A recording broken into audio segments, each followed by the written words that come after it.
Have you lost your job? Have you lost a loved one? Are you exhausted caring for your parents, for your kids? Well, you can find immediate relief when you read Sheila Mac's new #1 bestseller, Bootstraps and Bra Straps. It contains the Boots formula to move from rock bottom back into action in any situation, especially right now. If life has knocked you down, pick yourself up with Bootstraps and Bra Straps. Get your copy at www.sheilamac.com today.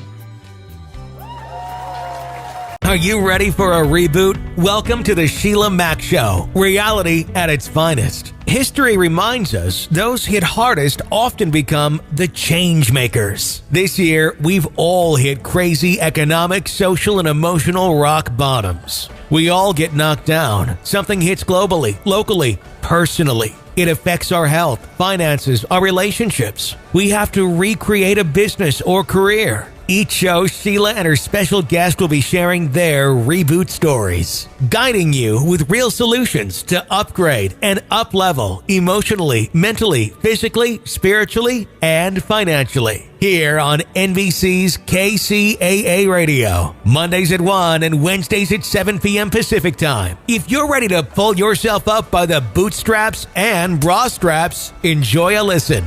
Here's Sheila.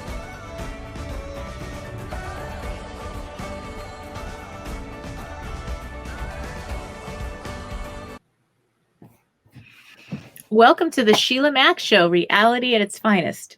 Here we have real people sharing real stories and actionable steps to help you reinvent, rebuild, and reboot your business and personal life on your terms.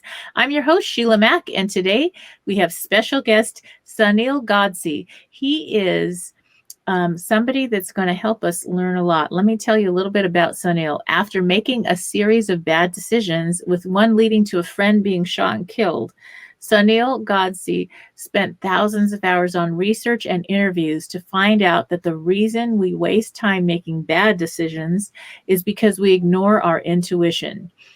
A subconscious phenomenon that we are all born with that helps us make the right decision at the right time in any situation we find ourselves in. Sunil developed a 7-step process that shows you how to sharpen your intuition so that the only decisions you make are the right ones in any situation that move your life forward.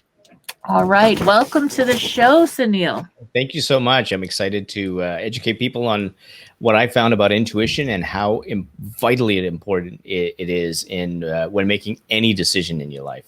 Yes, and I'd love to start out with one of the questions I have is related to my new best-selling book, Bootstraps and Bra Straps, the formula to go from rock bottom back into action in any situation. And that is, if you could share a time in your business or personal life where you went through a tough situation and how you got back on track. Absolutely. So I'll start with the business one. And this is where I was in a series of businesses after moving on from engineering, which I followed sort of the societal norms, Kool-Aid, drank that Kool-Aid, ended up running a number of entrepreneurial ventures. One of them was a retail clothing outlet store that I had with a partner. Mm-hmm. And we started it quite well. We did things completely unconventionally. We had a DJ on Thursdays. We had dancing people in the windows. And we were using private label, which was one of the first ones way back when. And so things were going really, really great. And so what ended up happening is we were looking at a second location.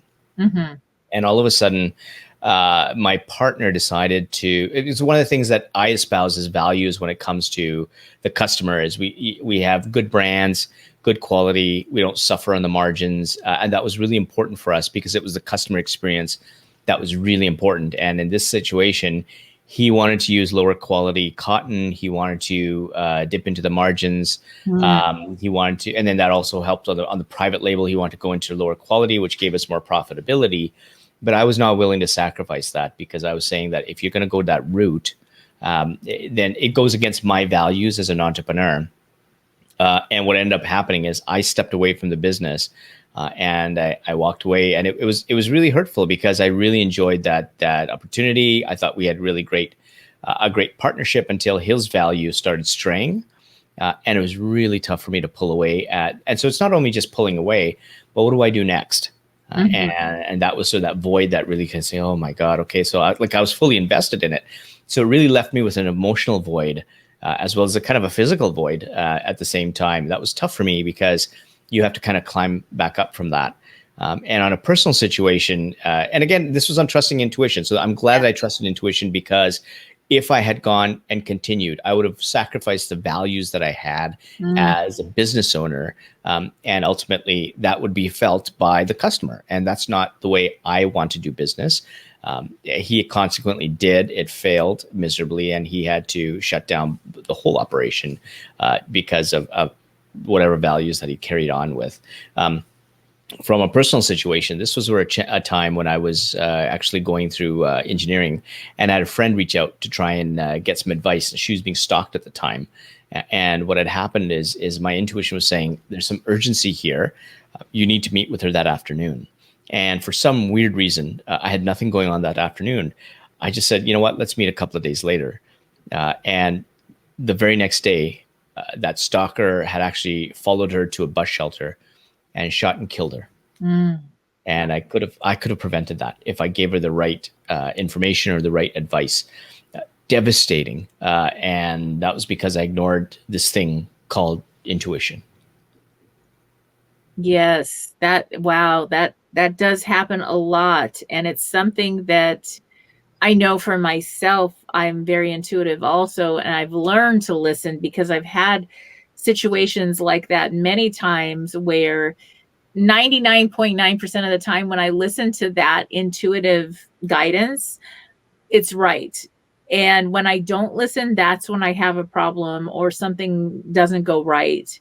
Right. And so even when I question, I still tend to find that I might question it on a mental, like, that doesn't make any sense. Why not? Why am I going to do that? Why am I going to not go there? I've already packed and I'm ready to fly out or whatever.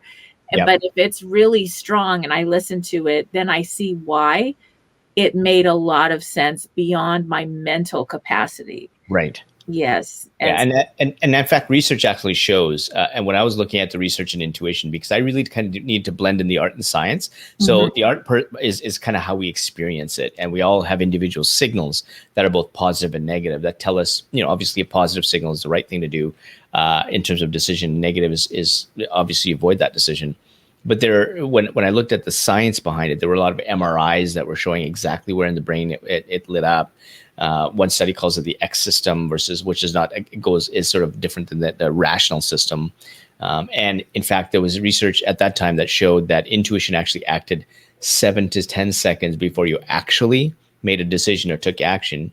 And I'm told from a colleague that improved research is now showing, and it's to be released, that's actually up to 23 seconds before you actually make a decision or take action. So intuition acts really well before you have a thought, which then leads to your behaviors, which then leads to your actions. Wow. Yes, that's so interesting. And it's very true.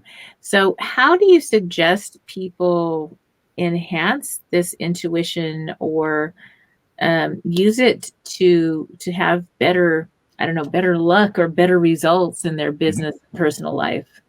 So the first thing I get people to do, and this is something that I have when people go through my 7-day challenge, they can, once they get the ebook, they can go through this, and in 7 days, this is where the 7-step process starts. And in 7 days, they're able to solve any problem that they want. And they have to remember, this is their intuition, it's their signals, it's their subconscious phenomenon. So this is a process that's helping something that they have as a tool that's going to get them to solve a problem that they want to solve. So the first step in that is going to be looking back at what's happened in the past. And if you look at what's happened in the past, you look at good decisions and bad decisions. And what you want to do is take a look at what did you feel in the moment that you made the good decision versus the bad decision. And so that gives you a basket of positive and negative signals. So common positive signals for me is, the dots connecting or feeling a flow or a pull. Others that some of the more obtuse ones are, seeing an orb and one with like feet coming out, or sensing an omen, although they can't see it or smell it. It just comes up, and it's a positive signal, and specifically in business. The negative ones for me are, that gut tightening, sometimes a negative voice. And one of the entrepreneurs that I had interviewed he didn't have any clue about his signals until he started talking about the bad ventures he got into. And as soon as he started talking about his failures, he started rubbing his left earlobe. And he just said, Sunil, I just got the signal. And now he remembers going into those ventures and also talking to his wife when he was going into those ventures, that left earlobe getting hot. So there's some common signals versus some ones that are very unique. And you also have to be careful that we also have a common language around intuition, like that gut feeling or that voice. What you have to be careful is that don't just stop at the voice, because if the voice is your first signal in a bad decision, for example, then you're okay. You got that first signal. But what happens is in a bad decision, those signals start to, because they're subtle in nature, they start to increase in intensity or they change. And some people akin the last signal before they trusted intuition to being on the streets, being homeless, hit by a car, wanting to take their own life. And so that's how bad it gets before they actually start to trust intuition. So when it comes back to that voice, if it's signal number one, great. But if it's signal number 3, for example, then you've just not identified 2 other signals. And so what happened to those 2 signals? If you missed them, that means you made 2 bad decisions. And 2 bad decisions could be just as simple as tripping on the stair or while you're walking, or it could be that you're headed down for bankruptcy. You don't know how severe it is. So this is where you need to pay attention to focusing on what happened in the past. How did it feel? And keep grinding away at those over time. So you get your basket of positive signals and your basket of negative signals. And so when you have that inventory, the next decision you make, whether it's in your personal life or your professional life or in business or as an executive, you know what that signal is when you're thinking about doing something. And sometimes it goes against the data. Sometimes it's such an obtuse decision, but it's the right one because your intuition is telling you that it's the right one.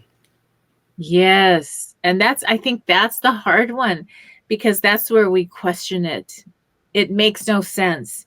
And if we tell somebody, they're like, well, that doesn't make any sense. It doesn't add up.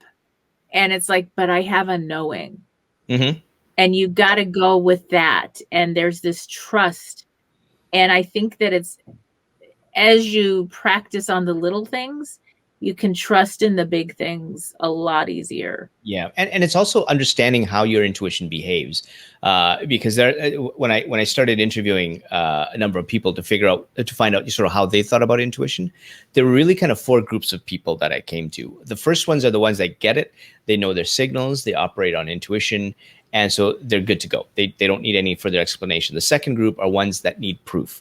And so in my book, Gut, that I've got, you can get a free copy of that on the website. There's MRIs and there are research studies that just pummel you with, okay, it's just not my opinion here. Here's a bunch of research that actually shows that intuition exists. And here's some of the outcomes that the research has shown. The third group of people are people that talk about following intuition, but they don't actually live it. And so there's a lot of people talking about being authentic and I trust my gut and a lot of this, but they actually don't understand. It's great as a concept. Right. And in most cases they trust it, but in some cases they don't. And a really good example of this is a colleague of mine, Hal Eisenberg, who we met because we were kind of in that same, intuition, mindset, positivity space. And he talked about it, but it wasn't until he actually saw me speak where I crystallized it when it came to the 4 types of intuition and signals. And so now he kind of really had a good understanding of what it was. And then the pinnacle moment for him was he actually got COVID-19 and he was in a New York hospital and he almost died. In fact, he wanted to die. Wow. That's how bad it got. And his intuition plucked him out of it.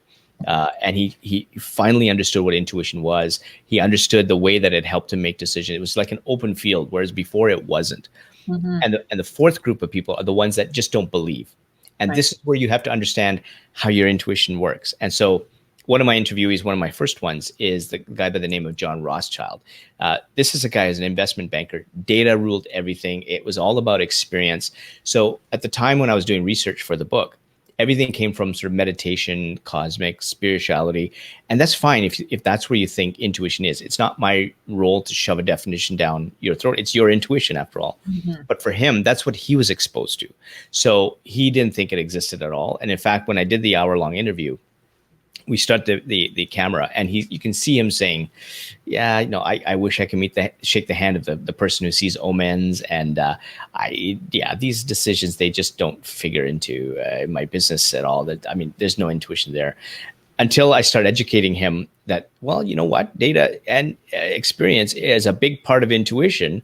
And in some cases, you make a decision against the data. And he was quick to share a story when he did that he opened up a franchise where it was a 5.5 out of 10, where he normally would open it as a 9 out of 10 on a benchmarking system. Mm-hmm. And that became the best restaurant or best chain of franchise operations under his portfolio, called the Beer Market. And at the very end of that interview, now he's fully vested. He's talking about intuition. His body language is there. He's excited. And the last question I ask him is, did you ever make a decision so obtuse because of intuition that people thought you were nuts? And he said, yeah, I've got a very good one about that. And this was a guy making $3 to $4 million a year, private jets, limousines, high-end restaurants. And he wanted to trade it all off and quit that to run a tiny bankrupt little restaurant because of intuition. And everybody's thinking, like, you're nuts. What are you doing? Mm-hmm. And I'm sure that there was speed dial with some psychiatrists going on, thinking, I've got a client for you. But he said, no, my intuition is telling me to do this. He quit his 7-figure a year job, walked into that tiny bankrupt little restaurant. That restaurant happened to be Eastside Mario's location number 1, which he grew to over 1,000 locations under different brand names, $2 billion in revenues over 20 years before he retired, all because of intuition. And so in 1 hour, I took him from zero to hero. And so the Intuitionology Project was really kind of born, saying, if I can do that for him, can you imagine what I can do for others? Mm-hmm. Wow, that's incredible. That is. And so, that's just the power of intuition, right? And so for him, it's really understanding how it worked, understanding that there were signals that were unique to him, and looking at the past. That's how he made decisions, and then correlating that and associating that with intuition, because he really didn't. He talks about feelings in the video, so he himself starts talking about the same language that I talk about. There was just zero correlation between that and intuition. He just didn't understand what it was. Mm-hmm. And I just enlightened him to say, well, that is your intuition. That's exactly how it is. And those decisions you made, that's exactly what it did for you. And your success was exactly because of intuition. And I agree. I think we all have intuition, and a lot of us have been taught to turn it off. Yes. And go with what you're told to think or do, or what the common right is, and what pencils. And obviously that little restaurant did not pencil at that moment. That turned into billions. Right. Absolutely. And so it's one of those things that you wonder, okay, I'm a really intuitive person, but I've made bad intuitive choices in my life with relationships and this and that. Yeah. What is that? So there's a couple of things here. So when people generally say that they're intuitive in nature, on balance, they're making more decisions based on intuition than not, which just means that, let's say it's for you, it's 90-10, just throwing out some numbers. So 90% of the time, you make decisions based on intuition. It's just the other 10 that I'm trying to fix, to say that you don't get into those issues. When it comes to things like relationships or even in business, there's things called intuitive hurdles that impact how you make decisions. And there are 4 of them. The first one is fear. It's the fear of change, fear of the unknown, fear of failure. And that fear stops you from moving ahead. So even though you're fearful of making a decision, whether it's in business or in your personal life, there's a positive intuitive signal that's saying that this is right, that you need to take that step. And a great story that I have is a friend of mine who has cerebral palsy, and he was in a wheelchair. And his absolute dream, he was in a wheelchair for all his life, was to dip his toe in the ocean. And he finally got that chance. His wife and a couple of handlers wheeled him up to dipped his toe in the ocean, fell flat on his face, extremely embarrassed. And as he's telling me the story, he says, Sunil, I have two things I can do at this moment. One is I can basically succumb to the fear, sit back in my wheelchair, and forever regret that I was never able to walk in the ocean. Or the second decision I can make is I can actually trust my intuition and take that step forward, and take that step forward, and take that step forward. And as he's recounting the story, he points to his chin and says, I got to about here when the water got up to my chin here. And then I looked back, and boy, I came really far. And so that is how you kind of overcome that fear. When it comes to relationships, there's a couple of things going on. One is you're overly emotional. And when you're overly emotional, you kind of use self-talk to talk you out of it. But you need to balance emotions with logic. So, intuition's always given people second chances. This is now the third chance where the values are different. You're seeing some abuse. You're just not, it's just not the right thing. And what unfortunately happens is people don't move away. Maybe it is because of fear, or there's too much emotion, or you always talk yourself into, no, I'm going to give that person another chance or another chance. Intuition's already done that. And so this is where you have to think logically that, okay, I have to move on. I have a support system. Perhaps others are starting to tell you the same thing that you trust. That's where the balance is with emotions and logic. Now, just like you can be too emotional, you can also be too rational. And when you're too rational, that's when you're sort of following societal rules, right? So, and I fell into that trap as an engineer. South Asian person, doctor, lawyer, engineer, failure. Being rational meant that I needed to take one of those doors and not the failure one. And I picked door number 3. And that was a disaster for 3 years. And in the third year, I quit to become an entrepreneur. I lost my relationship with my dad. But guess what? 5 or 6 ventures later, $20 million in revenues. It was exactly what I needed to do. And that's what I was meant to do. Mm-hmm. And the last hurdle is ego. And ego, there's 2 sides to ego. One is the narcissism. The other one is following the herd. So this is where you're associating with people or a person because they're connected to someone famous, because they're wearing a certain brand. It looks good for you. Although your intuition knows you shouldn't be hanging around this person, or that values are certainly are different than yours. And it could be that you became a friend at the start, but something with that person's changed over time. And your intuition is always on, so even if you trust someone, or you have some great friends now, something changes and you grow apart, and you need to move away at that point because you're on your own journey to success. All these other factors are just going to slow you down. And why do you want to slow down? And the other thing is, a lot of people don't realize the cost of a bad decision is actually 2 times the cost. Yes. It's the cost of the bad decision, but it's also the cost of not doing the right decision. So it's actually 2 times the cost. So when you ignore your intuition, you're accelerating down a slippery slope at twice the speed that you really want to. And you got to somehow make that up. Wow. Those are really good points. And I really like how you mentioned earlier about following your own journey. Yes. You left engineering and went into your own field. And sometimes we have to leave friends that aren't aligned. And you had a business partner you shared about way in the beginning of our talk, where the core values were not aligned. At a certain point, you realize this. And I think it's the moment you realize and you have this awareness that maybe you didn't have, or maybe they changed, people change, and you know that it's not aligned to be in that business. It could be that business or that person can make lots of money, but if it's not aligned with your values, it's never going to bring you happiness. Absolutely. And the other, from when it comes from a business context, sometimes what happens when we start talking about these things like intuition and trust and relationships, they're intangibles. And many times in business, we want a P&L, we want an Excel report, we want black versus red.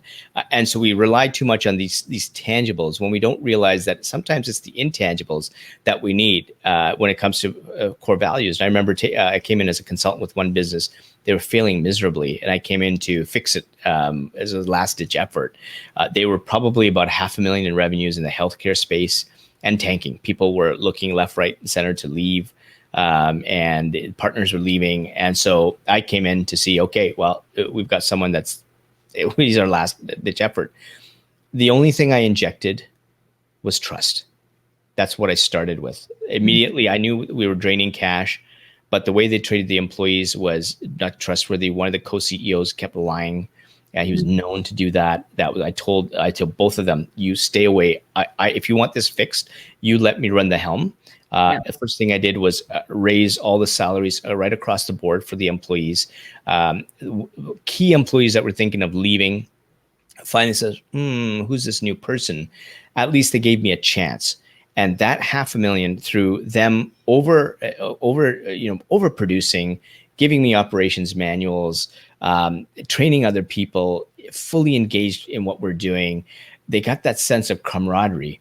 And if it wasn't without them having that sense, we actually ended up expanding at a time when the business, when I came in, it was collapsing heavily. And they went from $500,000 to about $3.5 million before I stepped away from the business because they wouldn't give me equity. And it was expensive for them because I was making percentage on the top line.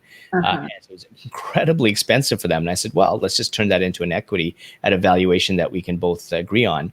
But the one CEO that kept lying was the one that was really threatened by me. And he's the one that said no. And I said, you both have to be on board or I can't, because it has to be an all or none.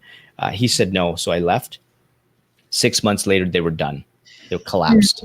Because I was gone. The trust was gone. He went back to lying and mistreating the employees. And they got to a point where their skills can be taken at a company that is going to really laud them and applaud them because they were excellent employees. And so there's an intangible trust, trust, and the tangible 6 times growth, 7 times growth, right? And so this is where we have to really think about the intangibles really driving the tangibles. And if you don't start with that as a company, you're dead in the water. And the other thing is intuition is a two-way street. So as much as intuition is looking out, if I'm a customer or an employee, I'm going to look to you. My intuition is going to look to you. So you can have a great product or service, but if it does not fill a void for me, a value that I have that I'm willing to pay you for, then I'm not going to give you that money and I'm not going to tell you that. Or if I have, maybe I'm suckered into your marketing, which is promising me one thing, but if I see you behave in a different way, and there's something that's a little bit off, my intuition is going to pick up on that. And when I pick up on that, then I'm also a lost customer. So intuition is just you down the whole line, how you treat people, your marketing message, what are your core values, all are based on your intuition and how you treat others and how it comes, because that's that feeling. And I've worked at companies where I just said that you want to be here versus you don't want to be here. That's the intuitive feeling you get. And time again, this is becoming more and more important, especially as businesses struggle. And during these times, I'm looking for value as a customer. And so I'm going to buy from you when I see that value. And if you're going to try and give me something that's a little bit off or you're a little bit inauthentic, now I'm going to go buy somewhere else. And now we come back to that opportunity cost, which is twice again.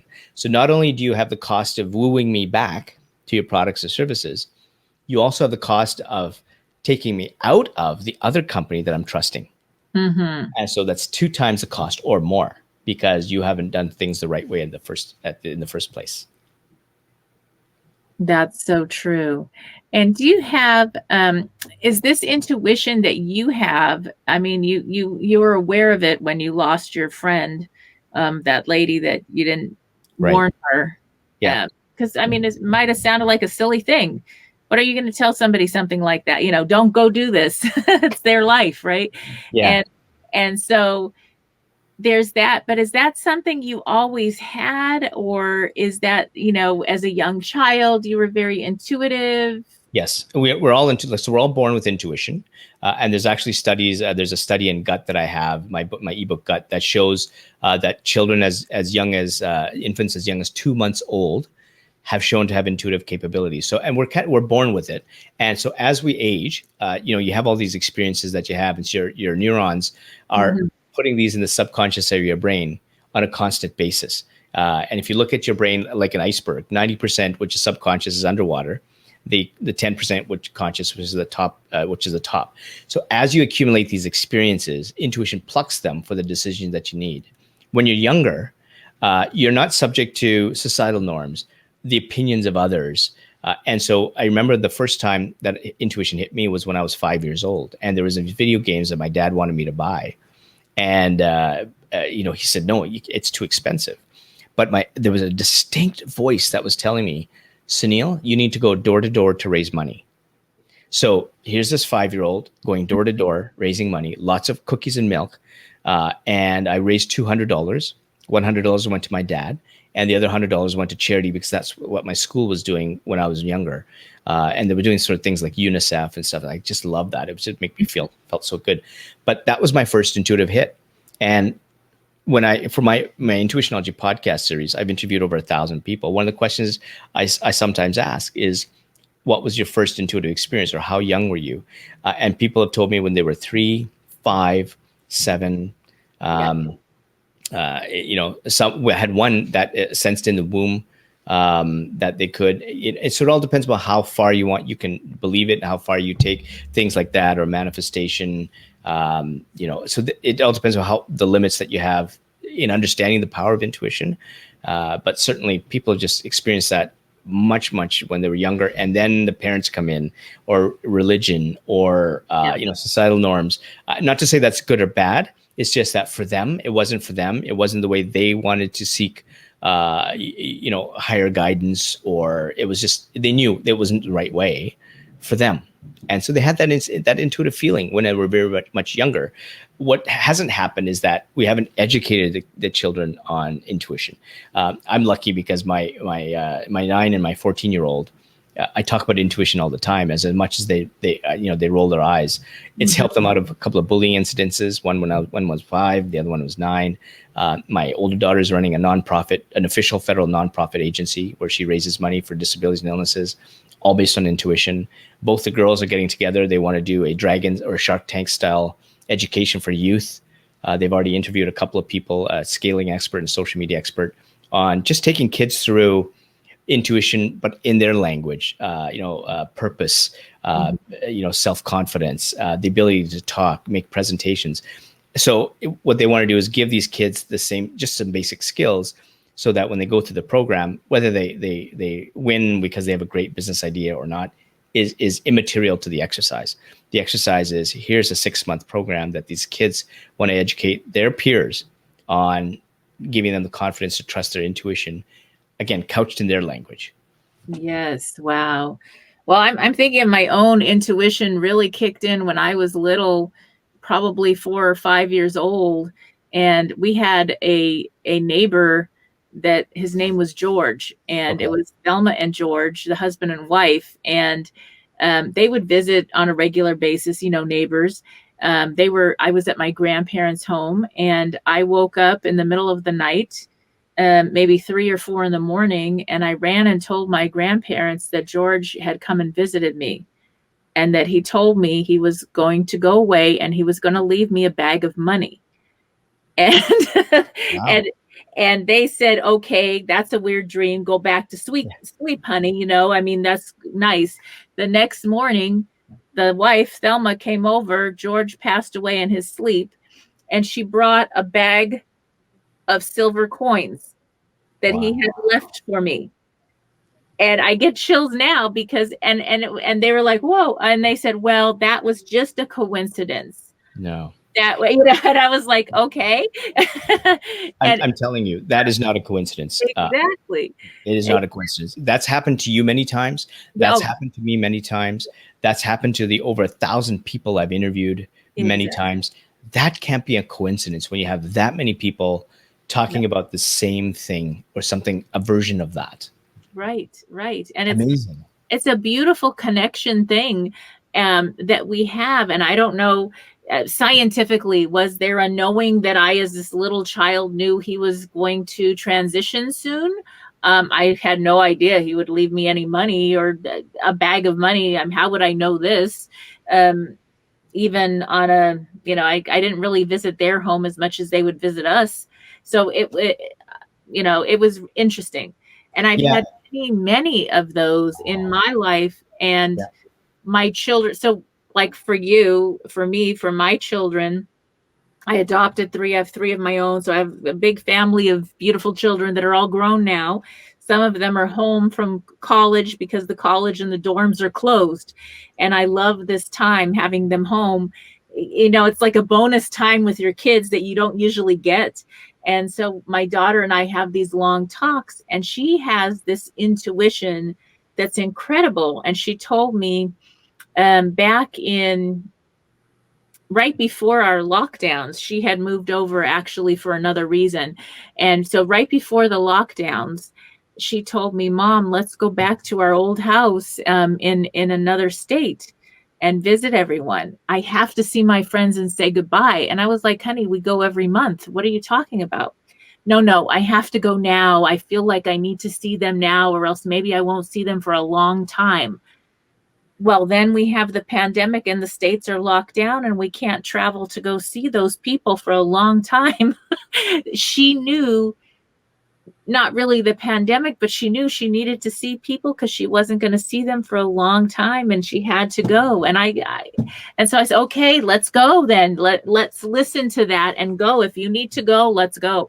And so I'm glad we did, or else we wouldn't be able to see those people, some of which a couple crossed over, grandparents and stuff. And she wanted to see them and hug them and talk to them and visit with them. And she felt so compelled. And so it's listening to that. And it made absolutely no sense, because I get paid. They put me up in a hotel. I get paid to travel and consult and go. So every month we would go for a week to go visit everyone. So she was it was an emergency almost. She had to go. Wow. And then we hear about the lockdowns a few weeks later, where we would not have been able to go the next month. And it made perfect sense. Yeah, and this is where I know this has happened, and what I try and do is look at some of the research to say, okay, what's there that's starting to itch at explaining this? And there's a couple of things that I've come across. One is called mirror neurons. So we've got neurons here, so they're mirroring, and we both have them in the front here.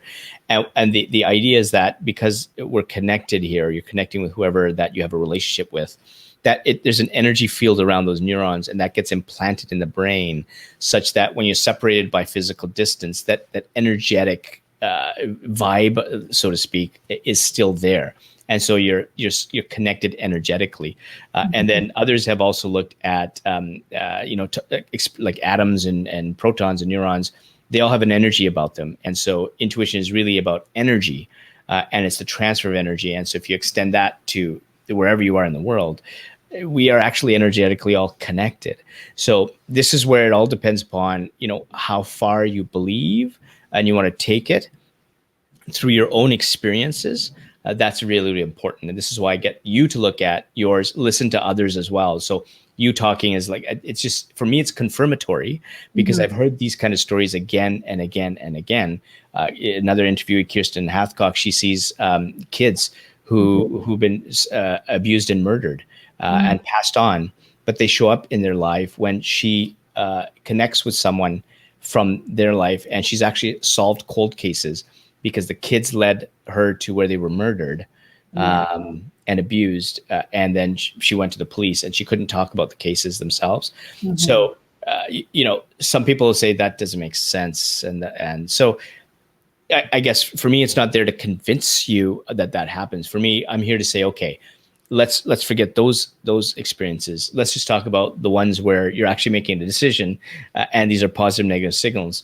Let's start there. And and the more you want to explore the power of intuition, now we get into stories like yours, and stories like Kirsten's Hathcock, and many others who thought knew their dog had died, knew their parent had gotten cancer, could predict an accident waiting to happen, and almost got into that accident because they knew what to do at the last second. Someone who would constantly drive past red lights all the time at 2:00 in the morning and speed through, self-professed. And the one time he decided not to, something told him to stop, which he never does. One time he did, and the snowplow ran the red light and came right barreling through. Wow. And he said, had I kept going, I would be dead. I would not be here telling you this story. So these are sort of unexplained things that, to me, is sort of the power of intuition that happens when you actually tap into it. You resonate with it, and you live your life by it. These things are possible, but let's just dial it down to even just making your decision and being successful and making the right decisions. That's what you do. And from here, then that one step, just like David into the ocean, you just keep moving forward. And when you do that, trusting your intuition, and then you look back, you have no clue how far you've come, because the door of opportunity opens and another one and another one. And now you're successful in life intrinsically, not extrinsically. Yes. So if you're listening in right now, going through a time where we're finally rebuilding and getting back on our feet after 2020 and all that, and hopefully we're getting to the end or closer to the end of our lockdowns and pandemic, there's lots of decisions to be made in business and in our personal life right now. And so it's, wow, what a great program and way to learn how to use our intuition to guide us to make the best possible choices when there are a lot of unknowns, and we need to really go with something like intuition to help us make those solid decisions as we rebuild this year. Absolutely. It's key. And now is a really good time because a lot of people are being introspective. They're having those conversations. What is my real purpose? Businesses are having this. How can I really serve the customer? How can I really run a great company? And these are, decisions that are inward looking, and you got to get real. You got to get down to what's your purpose? What's your passion? What's your goals? And it's intrinsic again, right? And now is the time, because when the whole thing lifts, I just believe that it's just going to be so cathartic for everyone, because everyone's living their truth. Everyone knows their purpose. Nobody's being shady. In general, hopefully there's always a bell curve, but I just think it's just a wonderful time to do this and really realign yourself to find out what you're really meant to do, because that's what's going to make you happy, and not sometimes what we backfill it with just a mundane day-to-day lattes, business suits, or just not being connected. And again, you're just wasting all that time, when today you can really get connected to live every single day purposely, guided by intuition. And then you're on the path to success, because every decision is the right one. And that's how happiness is, in my view. Yes, that's beautiful. Now, if someone were to work with you or work with your programs, can you explain how that works, or how they would get involved with that? Absolutely. So there's a couple of ways. The first thing I always suggest is they go get the ebook, and the ebook will take them automatically to the 7-day challenge. And the 7-day challenge will take them through that 7 steps. So even before they even want to think about doing anything with me, they actually solve a problem with their intuition, using a problem they have and their components. And I have 2 case studies of people that go through that with them every single day. I've had over 54,000 people go through the 7-day challenge. 100% of the time, their intuition has increased in strength, because I actually measure it from a percentage at the start and at the end of the 7 days. The 2 case studies are, one is John Harris, who used the 7 days to sell his house. At the start, he was actually almost going to sell his house as $20,000 under asking. At the 7 days, he actually, there was a bidding war, and he and his wife agreed at $50,000 over asking. So that 7 days was a $70,000 decision. And the second case study that goes through it is Ashley Michelle, she was actually a witness to a homicide. She walked into her apartment. Her boyfriend had just murdered one of their friends, locked the doors behind her, put a knife to her back, and said, "You're next." Her intuition got her to calm down. He ended up choking her, assaulting her, asking her to clean up the blood, which she refused. She then got the intuitive moment to leave, unlocked the doors, ran 18 flights down, called 911. And obviously she was there to tell the story to me. She's one of my podcast guests. So that incident got a lot of PTSD, depression, and anxiety. So she used the 7-day challenge to basically say, how do I minimize this? It's not going to fix it. How do I minimize that? And so every single step, when you're making a decision on how you use that intuitive component of yours, Ashley and John will show you how they use their intuitive component to solve their problems. And at the end, Ashley Michelle actually went back to the gym, where she was able to find what I call an intuitive medium. That's where she's just like, oh, this is where my place. And she was able to start trusting people a lot more in that 7-day challenge. So what I say is start with the 7-day challenge, because if they're able to solve their problems, so can you.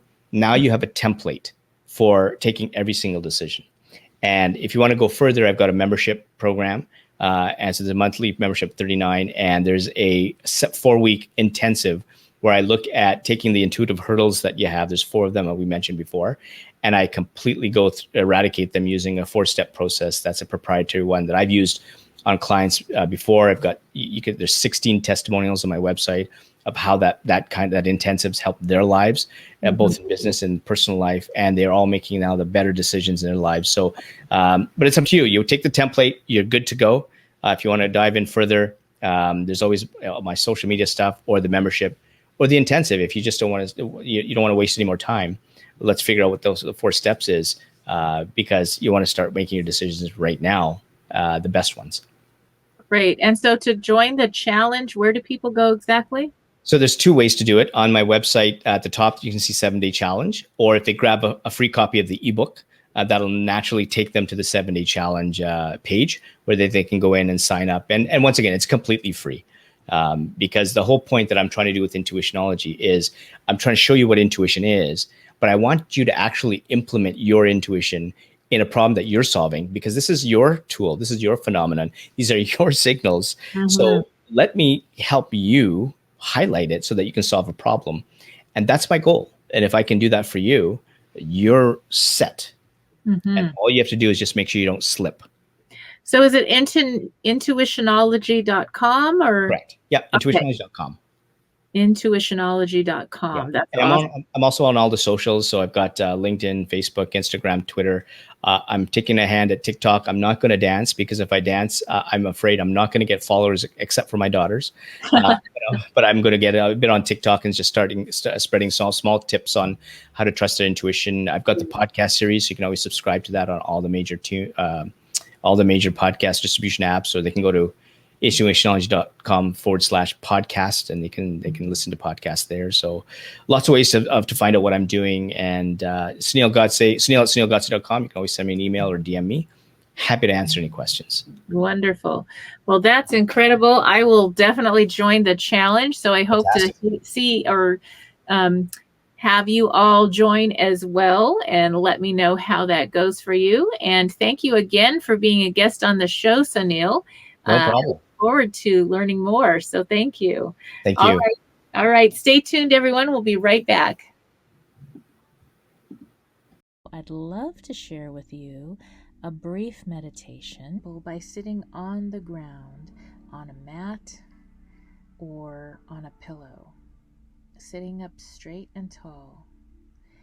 Take 3 slow, deep breaths in through your nose and out through your mouth.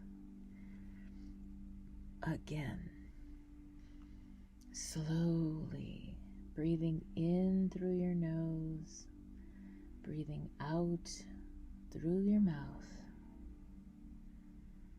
And one more time, breathing in gratitude through your nose, breathing out all the cares of the world in through your nose and out through your mouth. Now slowly raise your hands to your sides and then overhead while closing your eyes and continuing to completely let go of anything that's no longer serving you. Breathing in peace, breathing out anything you no longer need. Raise your hands and stay connected to your breath as you're slowly breathing in and out. And now, as your hands are raised to the sky, give thanks. Give thanks to your hands, to the sky. Give thanks to the clouds and the loving light energy of the sun. And next, as you continue to slowly breathe in and out, pull your hands slowly down to the ground, bringing the love and light energy from the heavens to you, and then let your hands softly embrace the ground. Breathing in and out. Thank your source, thank God, Creator, and your dear Mother Earth. Ask for the grounding you may need to start rebuilding, reinventing, and rebooting your business and life, this time guided and completely on your terms, coming from a peaceful space and place of groundedness. Continue feeling the ground beneath you, breathing in sunlight, breathing out love. And next, continue your breathing. And now you're going to breathe in through your nose and out through your nose. Breathing at your own pace. Make a gentle turn with your arms outstretched a little bit less than shoulder height, and slowly turn safely to your right side. And as you're doing this, continuing your breathing at your own pace, in and out. Gratitude in, love and light out. Send gratitude for all the small right actions that you are choosing now, and each right action that you are going to take moving forward as you turn toward your right. Continue your breath work and slowly turn now toward the right rear of the room or outdoors where you're seated, holding space and gratitude, breathing in and out. Space and gratitude are being held for what has transpired behind you. Give thanks for the past, for the times you've learned, the lessons you've learned, the times you've listened, and the times you've made it victoriously toward the beautiful present now. Continue your breath work in gratitude, returning slowly to the front-facing position, and then let your hands peacefully be planted back down on the earth. Again, slowly taking a deep breath in and out. Breathing in love, breathing out light. Taking in even more gratitude and releasing out any person, any place, or anything which is not aligned with your current life purpose.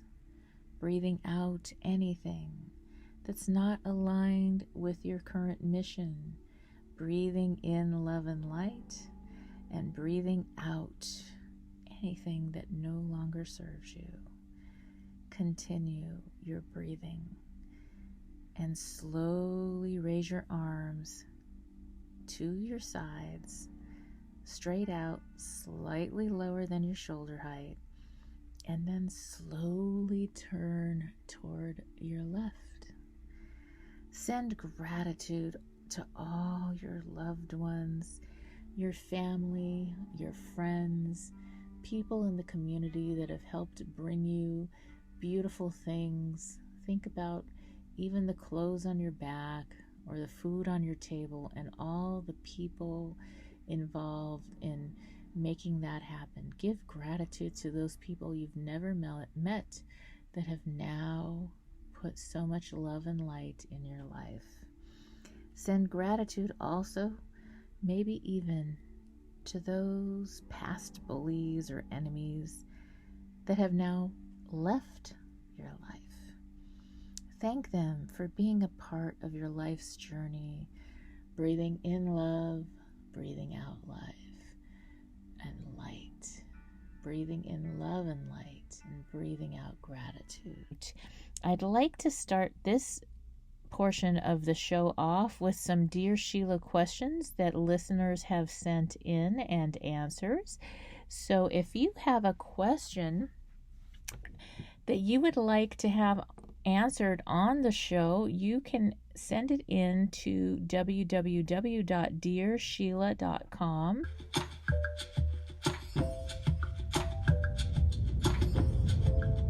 Welcome to Dear Sheila, answering real questions with real solutions to help reboot your life. When is it time to buy a new home and live the life I want? I'm sick of settling. Dear Sheila, I have been moving from rental home to apartment to rental home for about 5 years. Now with COVID, I'm having lots of trouble with my current landlord who comes into my place a few times a week and has removed most of my sense of privacy. The pool and activity room are closed, the gym is shut down, yet my rent remains the same. I feel like I'm stuck. I really want to just buy a house and get out of renting. I found a home that someone is willing to sell at an inflated price, and it really doesn't meet what I'm looking for long term. But the owner is offering to carry the loan, and I just want to get out of the terrible rental situation I'm in.